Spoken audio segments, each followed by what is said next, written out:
اس کائنات میں جتنی بھی عبادتیں ہو رہی ہیں سب سے بری عبادت ہے اپنے من کی عبادت کرنا، من چاہی کو لے کے چلنا۔ خود پرستی جو ہے وہ ما عبد تحت السماء الہ ابغض الی اللہ من الہوا۔ اس خواہشات کا غلام جو بن کے زندگی گزار رہا ہے، اس سے بڑھ کر کائنات میں مجرم کوئی نہیں۔ حالانکہ مشرک بھی ہیں، یہودی بھی ہیں، عیسائی بھی ہیں۔ امام الانبیاء نے فرمایا کہ ان سے بھی بڑا مجرم کون ہے؟ جو اپنے خواہش کا غلام بن کے چل رہا ہے۔ ما عبد تحت السماء۔ سبحان اللہ، سبحان اللہ۔ اس کو اللہ سے مانگو۔ وقفے کی طرف بڑھتے ہیں، لیکن آپ خود سوچیں کہ جب سید فصیح الدین سہروردی پڑھتے ہیں کہ میں تو پنجتن کا غلام ہوں، تو بہت فخر بھی محسوس ہوتا ہے۔ لیکن کیا میں پنجتن کا غلام ہوں یا خواہشوں کا غلام؟ اللہ اکبر۔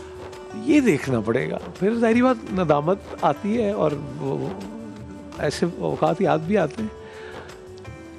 ہمارے بزرگ کہتے تھے جب آپ نماز پڑھیں اور زیادہ خواہش ہو تو سورہ فاتحہ میں اہدنا الصراط المستقیم کو بار بار کہیں، کہتے چلے جائیں، ایک گریہ کی کیفیت ہو، کب سن لیں۔ ایک وقفے کے بعد آپ کی خدمت میں حاضر ہوتے ہیں۔ السلام علیکم ورحمۃ اللہ وبرکاتہ۔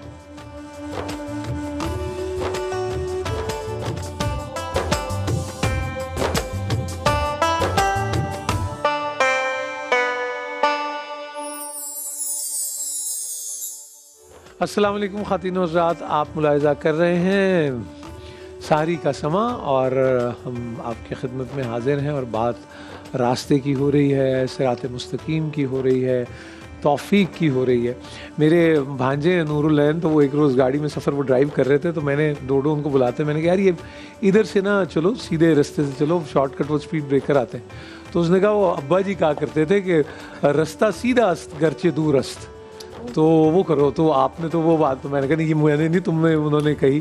تو وہ اب جیسے میمونہ کہہ رہی تھی، اور نشاندہی بھی ہے، نیویگیشنز بھی ہیں ہمارے پاس، چھوٹے چھوٹے رستوں کے لیے گوگل بھی ہیں، توفیق بھی مانگنا چاہ رہے ہیں۔ خوف ہے، ڈر ہے، دنیاوی بت جیسے لاما صاحب نے کہا، انا کے، خود پرستی کے، ہمیشہ رہنے کے، ہمیشہ رہنے کے زیادہ ہیں۔ انا اور خود پرستی اس میں کم ہے، اچھا جی، وہن زیادہ ہے۔ مگر انا اور خود پرستی تو ہمیشہ رہنے کی طرف نہیں لے کے جاتی؟ نہیں، یہ ایک خوف یہ والا ہے۔ انا اور خود پرستی جو ہے وہ ایک الگ چیز ہے۔ اچھا جی، یہ دنیا سے محبت ہے، اچھا جی، یہ موت سے خوف ہے، ٹھیک ہے، اور دنیا داری سے محبت ہے، دنیاوی چیزوں سے محبت ہے۔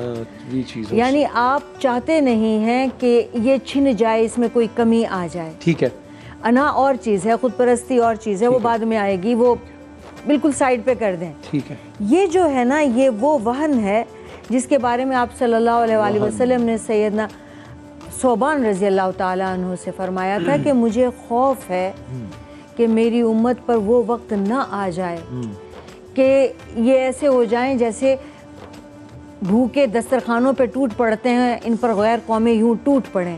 تو انہوں نے کہا یا رسول اللہ، یہ اس لیے ہوگا کہ ہم قلت میں ہوں گے، تعداد کم ہو جائے گی؟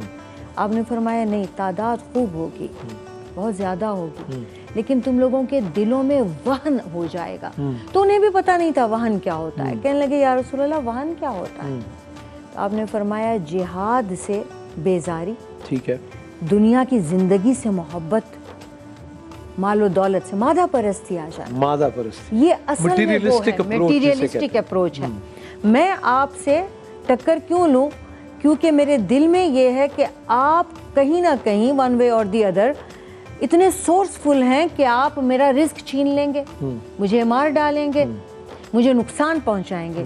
تو ڈائریکٹلی اور انڈائریکٹلی میں نے آپ کو اپنا رزاق بھی سمجھ لیا، ٹھیک ہے، میں نے اپنی عزت بھی آپ کے ہاتھ میں سمجھ لی، رزق بھی، زندگی بھی، تین چیزوں کا اللہ سے وہ تھا، وہ ہم نے وہ سارا کچھ جو میرے رب کا ہاتھ میں ہے اور میرے پیدا ہونے سے پہلے سے ہی طے ہے، ٹھیک ٹھیک، میں نے وہ آپ کو دے دیا، ٹھیک ہے، اور میں اب ڈرنے لگی۔ ٹھیک ہے، اب میں ڈائریکٹلی اور انڈائریکٹلی اب آپ کے سامنے سر جھکا کے رہوں گی تاکہ آپ کو راضی کروں۔ ٹھیک ہے، تو وہ ایک بت ہے، وہ وہن وہی ہے، یہ وہن وہ وہن وہ ہے، بالکل ٹھیک۔